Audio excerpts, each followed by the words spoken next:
Today we've got a well-loved humbucker, dated 78. And it's been taken apart by somebody. All the screws are already kind of protruding. But the paperwork says that it has weak or no output. So see what's up with it. So remind me again so you have the PAFs, and then they had the decals, and then they had the stamps. PAFs were from mid-57 to 62 or so. Then they got their patent, so they changed the decal to a patent number decal. Somewhere late 60s or early 70s, that became printed in here, and they quit using decals anymore. Obviously, all the way up to 78, they definitely had the stamped. I don't know exactly when that transition took place. I'm not going to just pull this out because I see a big blob of solder right there, which could go across our coils and damage them. So we're going to try to get that out of there. And these are after T-tops or like in parallel with T-tops? Oh, that's the bobbin itself. And T-top starts somewhere around 70. I'm not absolutely sure of that specific date. Okay, we got that out without incident. And I'm going to go ahead and smooth this solder down right now so it has no burrs when we go to put it back on. They were already smooth. So these are T-tops. White outside, pink wire, still out in the coat, not ceramic. So we are going to pull the center wire, which is white to white, where the two coils go in series, and see if we can figure out maybe one coil still works. We have no reading from center to ground, and we do have a working coil from center to hot. 377.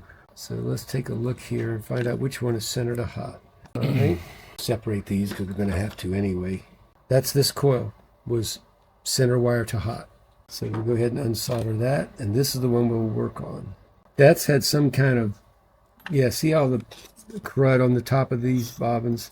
Yeah. Some kind of sweat or beer got in there, something that corroded, because you can see exactly especially on that screw coil. Sometimes it's literally people try to clean their guitar with a solvent or use wood polish meant for some other kind of furniture that shouldn't be on there.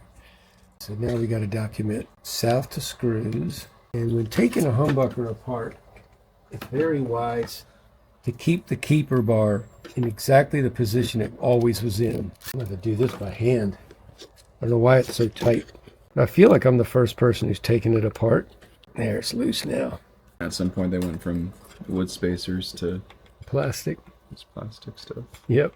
I don't think it sounds much different, although I'm sure there's somebody out there who could I'm sure there is. Hear the difference.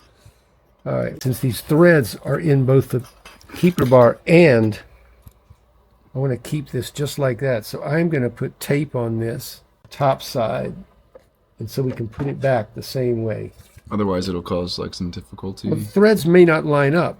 It might be harder to get the threads both through the plastic and into this. Now I don't know why this didn't want to come up, but I'm going to see if I can get this out of here, because to wind it we're going to have to come out of there. That's just spinning, so I think we can just push it out. I'm a wire wheel these. See all that build up on there? And the gold plating isn't actually gold, right? It's like brass. Or... No, it's real gold. Oh, really? To do gold plating, you first do copper, then nickel, then gold. To chrome, you do copper, then nickel, then chrome. Nickel is just copper, then nickel. But that's real gold. It's about between 3 and 4 millionths of an inch thick is all it is. So it's not enough to like really change how the poles behave. No, it doesn't add much thickness. We're talking about millionths of an inch thick. Right. But gold is an amazing material. Those astronauts who went to the moon, one of the many layers on their visors was gold thin enough to see through. But it reflects really well. The UV and stuff. Yeah, it stops something. This screw doesn't want to come out of here. I'm turning it and pushing on it. It's kind of stuck in there. All right, we'll really have to push. Here we go. Again, it's that buildup of, see how that's all that plastic's on the threads. Kind of took some plastic with it. Let's go wire wheel, clean these up. That one looks pretty clean. And we are not going to touch this. We'll knock the gold off in a second, so we're not going to touch the heads. I just want to make sure these threads don't have stuff in them that's going to chew the plastic up. Most of these I've seen, the white was the outside of the coil, black was the start, but both solder joints are on the outside. There's no hole in the bottom like a PAF. PAF, the start wire came out a hole right there, and then the outside was the only one that was under tape. These both are under tape. Why do you think they switched it? Do you think that's a? Don't ask me. Somebody thought it would be easier to make. It's also easier to break. That doesn't even seem like it was attached to anything, so I'm going to try to find out. That seems to be the outside wire. No, it wasn't attached there either. Usually white is outside, so I'm going to peel white first. If I can lift it, I will, but it's just tearing. This is where it's soldered, and I'm trying to get to there without breaking the wire. There's a wire right there. There's our outside. It looks like it's still attached. I mean, that's our start coil. It's going to be hard to not pull this, but I'm going to try to leave that black wire while we pull this one. Yeah, it's not attached to anything. I'm going to put a piece of tape over that temporarily, just so I can preserve it. I don't foresee that this pickup's going to repair. There's no harm in trying. Is that plain enamel? No, this is just polyester. Polynylon has the pink tint. Polyester has this clear. Oh, we're getting nothing. Even though I still have my start wire, I think this is the outside. Let's see, maybe we can try. But this, we've got two broken wires, so I don't see how this is going to repair it. Yeah, we're not going to fix this thing. Especially with all that tape, just. And the tape is stuck to it. It's not wanting to come up. That's often the result of pickup getting really hot. Because I talked to the people at 3M who made this tape years ago, and they said it was called a thermobond adhesive. Meaning if it ever got really hot, the adhesive just turned to glue and hardened, I'm afraid. I think the safe thing to do here is to just rewind this thing. So we are taking this coil off.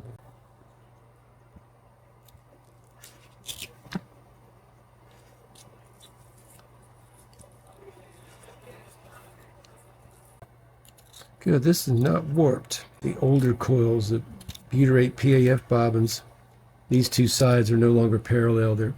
They're scooped in. Yeah, they switched plastics, right? Yeah, maybe that's why they got a better mold. You know, they thought this was a better mold. Of course, everybody thinks that PAFs are cooler. But they're wound essentially the same, right? Very much so. Same machines, same recipe. They switched from plain enamel to this wire because it was cheaper. PAFs are a little more random because the turns weren't being counted as accurately as these later ones. I feel like part of that magic is probably just slightly mismatched coils, you know? Some of it could be. There's Essentially, PAFs that are super clean. There's some of them that are super dirty. Like this T-top might be more PAF, like after having one wound in 2026 and one in 78. On this particular T-top, we put 5200 of this polynylon wire. And these, since the beginning and end of the coil, both come out the outside. This is how I start them. I tape it down and then just bring it out. I need to get this adjusted just right.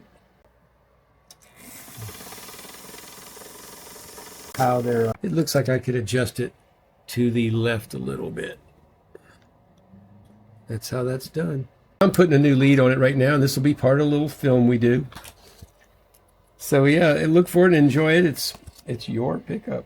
We've been having fun with this. We get a lot of people who just think this is fun to see what's inside the cover and how they're built and this kind of stuff.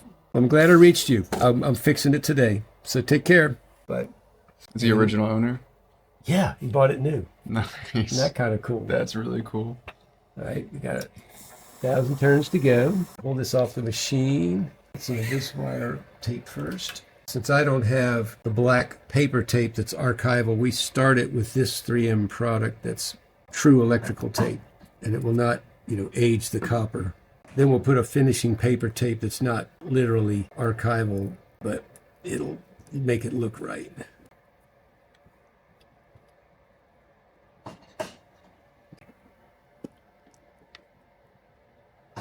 So we are ready to put the leads on this thing. Outside was white. I'm going to shorten this because it really doesn't need to wrap around twice. And we'll get nice clean copper on both ends instead of missing strands. I always wrap it around the plastic a few times before I go onto the copper. Just in case it gets pulled on, it's a lot less likely to, kink a 90-degree kink in it or something.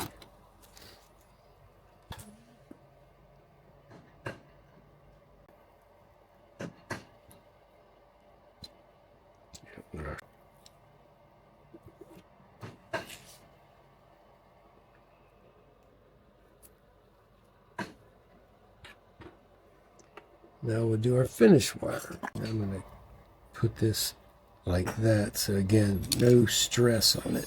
Stretch any of this fine wire. Okay, that's good. We're going to put black paper tape on it to look right.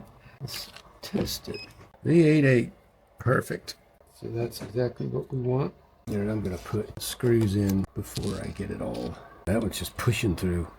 If it's still spinning when I get it through there in the base plate, I've put little bits of wire or wood in the hole to make it tighter, and it works. We kept the keeper bar its exact location so that these threads in this would line up with the threads in the keeper bar, because otherwise it can be very difficult to get through there. And I always finish tightening by hand so it's the right torque. Make sure the other ones are firm. And now we can put the pole pieces in. That threaded nice into the metal, so it's going to be fine. Now give these a proper stagger for a bridge pickup. Of course, our end user can adjust them how they see fit. Okay, I want to test this for polarity. Once I've seen where whites were the start and blacks were the finish, which would make these out of phase. They both go up when I pull the steel away, so they're correct. Get some fresh solder on there. We'll do our last wire and tape it up. Okay, that's what they look like. Test it once more and put it in the cover. 774, that's just right. We can clean this all this proper corrosion out of there. We can. Corrosive. But we don't want too much in there.